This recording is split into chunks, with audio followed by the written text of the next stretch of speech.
What is rechecking and revaluation. ये question जो है वो बच्चों को बहुत ज्यादा होता है, और इसके साथ साथ सबसे मेन चीज ये रहती है इसमें कि बच्चों को पता ही नहीं होता कि ये चीज भी बोर्ड ने दे रखी है आप लोगों को। हालांकि ये एक जरिया रहता है इन लोगों का कि पैसे निकलवाओ भाई अच्छे से, क्योंकि बच्चे जो हैं अच्छे वाले पास होने लायक बच्चे भी जो है वो फेल हो जाते हैं, और उस कंडीशन में वो जाते हैं रीचेकिंग और रीवैल्यूएशन की तरफ।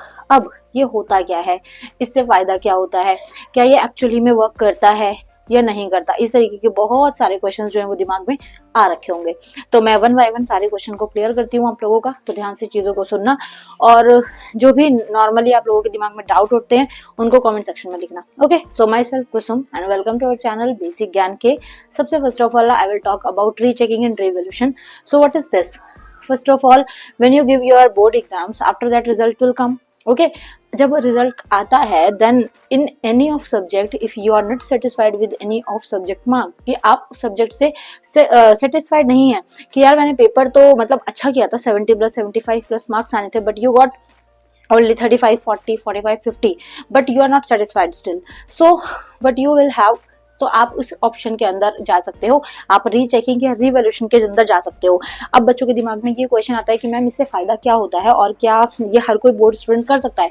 तो ये ऑफ कोर्स आप किसी भी बोर्ड से हो आप इसके अंदर जा सकते हैं, आप ये फॉर्म फिल कर सकते हैं। इसकी प्रोसेस होती है बच्चा एक, और प्रॉपर प्रोसेस आप लोगों को फॉलो करनी पड़ती है।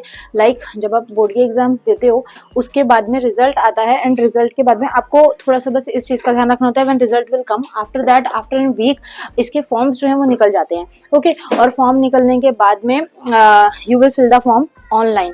आप लोगों को ऑनलाइन जो है वो फॉर्म्स फिलअप होते हैं, और सबसे मेन चीज ये रहती है हर बोर्ड ये ऑप्शन देता है, ऐसा नहीं है। अब आप कमेंट करो कि मैम हम यूपी बोर्ड से हम कर सकते हैं, हम सीबीएसई वाले हैं, हम एचबीएसई वाले हैं, हम पंजाब बोर्ड हैं, हम उत्तराखंड बोर्ड हैं, तो मैम हमको ये कर सकते हैं। हर बोर्ड ये फैसिलिटी आप लोगों को प्रोवाइड करता है, any of board you are related to. Okay, but condition is you are from 10th और 12th क्लास। बोर्ड एग्जाम्स में ये चीज होती है। ओके, सबसे मेन चीज, सबसे सिंपल, और सबसे अब बता देती हूँ आपको कि रीचेकिंग के अंदर रिवैल्यूएशन के अंदर होता क्या है। अब मान लो मैं अपने ऊपर लेकर चलती हूँ, अगर मेरा इंग्लिश का पेपर था, okay, and I got 50 marks, but I am expecting 75 85 plus, okay, तो उतने नंबर नहीं आए, तो अब उस कंडीशन में मैं तो सेटिस्फाइड नहीं हूँ, हालांकि मेरी कंपार्टमेंट नहीं है, but I am not satisfied with my marks, तो मैं उस कंडीशन में रीचेकिंग या रिवैल्यूएशन की तरफ जाऊंगी। उसके फॉर्म्स एक हफ्ते के रिजल्ट के बाद ही निकल जाते हैं। चैनल पर मैं सारी अपडेट छोटी छोटी देती रहती हूँ, तो इसलिए चैनल पर बने रहना है, सब्सक्राइब रखना है, बेल आइकन प्रेस रखना है, छोटी छोटी अपडेट आप लोगों को मैं बताती रहूंगी। ओके, क्या होता है, एक हफ्ते के बाद में फॉर्म निकलते हैं। फॉर्म निकलने के बाद में सिंपल प्रोसेस ये रहती है कि जब फॉर्म निकले आप लोगों को थोड़ा अलर्ट रहना होता है कि हाँ इस सब्जेक्ट के अंदर मार्क्स अच्छे नहीं आए, I want to improve my marks, या फिर I am not satisfied, I deserve better than it. Okay, तो उस कंडीशन में आप क्या करेंगे, उस कंडीशन में आप लोग जाएंगे रीचेकिंग रिवैल्यूएशन में। अब दोनों में फर्क क्या होता है, दोनों में फर्क ये होता है, रीचेकिंग के अंदर just your answer sheet will check again. Okay, आपके आंसर शीट को क्रॉस चेक किया जाएगा कि बराबर से आपके आंसर सारे चेक हो रखे हैं कि नहीं, आपकी काउंटिंग जो है वो रीटोटलिंग की जाएगी कि सही हो रखी है कि नहीं। और इसके अलावा में अगर हम बात करें, if you talk about revaluation, so what is revaluation, यहाँ पर सिंपल सी चीज होती है, रिवैल्यूएशन के अंदर आपकी शीट जो है वो अनदर टीचर दोबारा से चेक करता है, इसीलिए बिकॉज ऑफ दिस रीवैल्यूएशन जो है वो थोड़ा सा कॉस्टली फीस लेता है comparison to rechecking. Okay, HBSE board में भी यही रहता है, सीबीएसई बोर्ड में भी रहता है, अंदर boards also follow these things, कि आप लोगों को सिंपल सी चीज रीचेकिंग के अंदर आपके आंसर शीट को दोबारा से टैली किया जाएगा जस्ट ओनली, एंड जो कभी कभी रहता है एग्जामिनर जो है वो क्वेश्चन को छोड़ देता है, कभी कभी रहता है कि कोई एक आध शीट जो है वो स्किप हो जाती है, कभी कभी ऐसा रहता है कोई आंसर जो है वो चेक करना रह जाता है या उसके मार्क्स देना एग्जामिनर भूल जाता है, वो सारी चीजें जो है वो रीचेकिंग में देखी जाती है। But if you talk about revaluation, so another teacher will come and check your sheet and then he will give you new marks. Okay, जो आपके ओल्ड मार्क्स रहते हैं उनको हाइड कर दिया जाता है, उनको छुपा दिया जाता है, एंड आपके आंसर शीट को दोबारा से दिया जाता है चेकिंग के लिए। तो इस तरीके की चीजें रहती हैं। और अब यहाँ पर दिमाग में ये आता है कि मैम डज एक्चुअली वर्क, कि ये एक्चुअली में जो है वर्क करते हैं, क्या इनसे मार्क्स बनते हैं, क्या ये लोग पास करते हैं? So answer is yes, marks मिलते हैं बच्चों को, बच्चे अच्छा स्कोर भी करते हैं। और सबसे अच्छी चीज़ ये रहती है कि बच्चों के मार्क्स जो हैं वो इसमें एकदम अच्छे तरीके से देखने के लिए मिलते हैं कि हाँ बड़े हैं। लाइक फॉर एग्जांपल, यार ये मक्खी बहुत तंग कर रही है एक।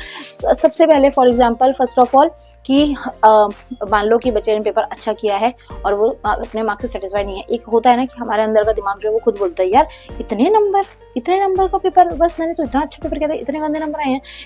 एकदम देखते साथ जब हमारा दिल ये बोलता है ना, तो उस कंडीशन में मार्क्स बढ़ना ऑफकोर्स होता है। तो अब जब आप भरोगे फॉर्म्स को तो मार्क्स आपके डेफिनेटली बढ़ते हैं। पिछले साल, उससे पिछले साल, उससे पिछले साल, उससे पिछले साल, जितने भी मैं 4-5 सालों से देखती आ रही हूँ, बच्चे 60-65 वाले जो है वो 85-89-90 प्लस जो है वो मार्क्स स्कोर कर लेते हैं with the help of rechecking and revaluation. तो yes, it actually work, but condition is कि आपने पेपर करा हुआ हो। लास्ट में जनरली चीजें जो आपको बताती हूँ वो भी ध्यान से सुना करो। सिर्फ हवा हमें जो बोल देते हैं ना लोग, वो नहीं देखना है आपको। एक्चुअली में प्रैक्टिकली भी सोचना है कि मैं ये भर तो रहा हूँ, बट क्या एक्चुअली में मैंने उस लायक पेपर किया है। Otherwise don't waste your parents money, ठीक है। वो बहुत हार्डवर्क करके आपको पढ़ा रहे हैं, आपके ऊपर पैसा इन्वेस्ट कर रहे हैं, so don't waste their money. अगर आप सेटिस्फाइड नहीं है, if you are not okay कि my paper was not good and I was not done anything in my sheet, तो उस कंडीशन में आपको रीचेकिंग रिवैल्यूएशन वाले ऑप्शंस में जाना ही नहीं है। तो उस कंडीशन में आप सेटिस्फाइड रहिए अपने मार्क्स से कि हाँ ठीक है चलो पासिंग मार्क्स आ गए। बट स्टिल अगर आप फेल हो जाते हैं, अगर आपके मार्क्स ही पासिंग नहीं आए, then you can not go for rechecking revaluation, then you will go for compartment exams. Okay, जिसके लिए मैंने बहुत सारी वीडियोस ऑलरेडी बनाई हैं।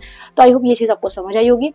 और ऐसी छोटी छोटी चीज़ें मैं एग्जाम तक आपको काफ़ी सारी गाइड करने वाली हूँ। तो चैनल पर बने रहना है, वीडियोस देखते रहना है और चैनल को सब्सक्राइब रखना है। Okay, see you in next video. Thank you so much for watching. Bye bye.